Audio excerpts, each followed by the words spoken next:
कर्म से बदल जाते हैं भाग्य। प्रकृति ऋषि का रोज का नियम था कि वह नगर से दूर जंगलों में स्थित शिव मंदिर में भगवान शिव की पूजा में लीन रहते थे। कई वर्षों से यह उनका अखंड नियम था। उसी जंगल में एक नास्तिक डाकू अस्थिमाल का भी डेरा था। अस्थिमाल का भय आसपास के क्षेत्र में व्याप्त था। अस्थिमाल बड़ा नास्तिक था। वह मंदिरों में भी चोरी डाका से नहीं चूकता था। एक दिन अस्थिमाल की नजर प्रकृति ऋषि पर पड़ी। उसने सोचा यह ऋषि जंगल में छुपे मंदिर में पूजा करता है। वो न हो इसने मंदिर में काफी माल छुपा कर रखा होगा। आज इसे ही लूटते हैं। अस्थिमाल ने प्रकृति ऋषि से कहा कि जितना भी धन छुपा कर रखा हो चुपचाप मेरे हवाले कर दो। ऋषि उसे देखकर तनिक भी विचलित हुए बिना बोले, कैसा धन? मैं तो यहाँ बिना किसी लोभ के पूजा को चला आता हूँ। डाकू को उनकी बातों पर विश्वास नहीं हुआ। उसने क्रोध में ऋषि प्रकृति को जोर से धक्का मारा। ऋषि ठोकर खाकर शिवलिंग के पास जाकर गिरे और उनका सिर फट गया। रक्त की धारा फूट पड़ी। इसी बीच आश्चर्य ये हुआ कि ऋषि प्रकृति के गिरने के फलस्वरूप शिवालय की छत से सोने की कुछ मोहरें अस्थिमाल के सामने गिरी। अस्थिमाल अट्टहास करते हुए बोला, तू ऋषि होकर झूठ बोलता है।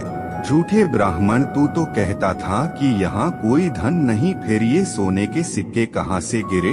अब अगर तूने मुझे सारे धन का पता नहीं बताया तो मैं यही पटक पटकर तेरे प्राण ले लूंगा।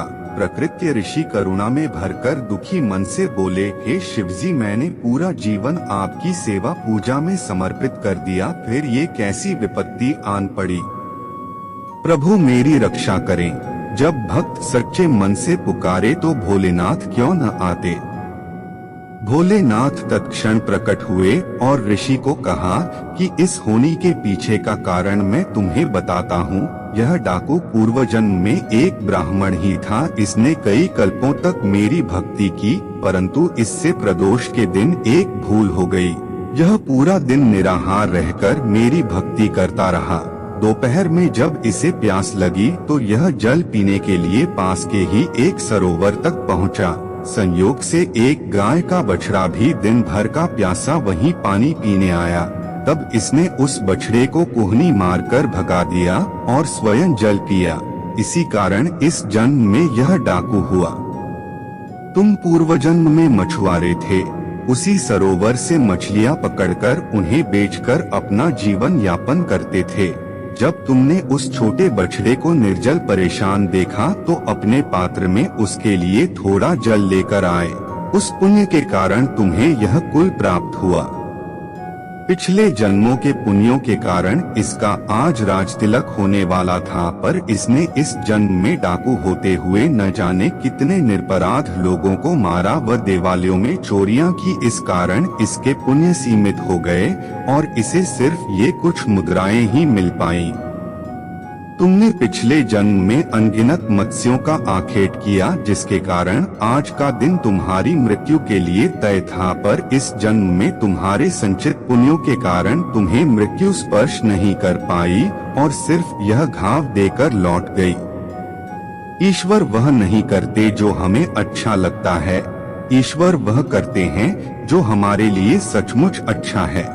यदि आपके अच्छे कार्यों के परिणाम स्वरूप भी आपको कोई कष्ट प्राप्त हो रहा है तो समझिए कि इस तरह ईश्वर ने आपके उस बड़े कष्ट हर लिए।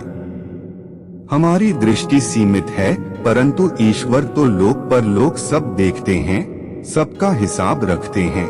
हमारा वर्तमान, भूत और भविष्य सभी को जोड़कर हमें वही प्रदान करते हैं जो हमारे लिए उचित है।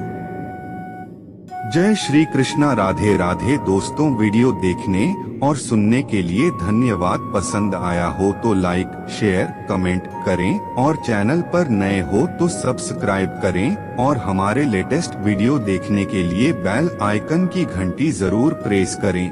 मिलते हैं एक और नए वीडियो में, तब तक जय हिंद।